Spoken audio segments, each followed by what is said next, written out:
আচ্ছা, এখানে যে ইমোটের জন্য স্পেন করে তারই বলে হাতের মধ্যে থালা ধরাইয়া দেয় করিয়া না। এইটা কি আসলে সত্য? আর সত্য হইলে কি বেটা, আমার কাছে যে পরিমাণ কার্ড আছে, আমার হাতে থালা ধরাই দেওয়া এত সোজা না।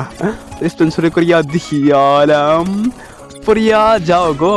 200 কাঠ ফুরাই হলেছি তাই না? তো গাইস আরো ফুরাইলাম, ফুরাইতে ফুরাইতে কাঠ গুনে শেষ দিয়ে হালাইলাম। তাও দিছে কি মূর্তি, তখন চেক একটা দিছে এত কাঠ ফুরাই। বুম বুম ইমোট খালি দিছে guys. Boom boom boom boom boom boom boom boom peak. এই মুডটা দিছে, আর একটা যে নাচন্তি মুঠটা দিল না। টাকা তো আমি নিয়ে আইসাম, আমার দিব না? হ্যাঁ, কার্ড আছে আমার কাছে পর্যাপ্ত পরিমাণ। কার শেষ? ও বাইরে ভাই, গাইস আমার তো থালা ধরাই দিছে, কিন্তু এত সুডুকে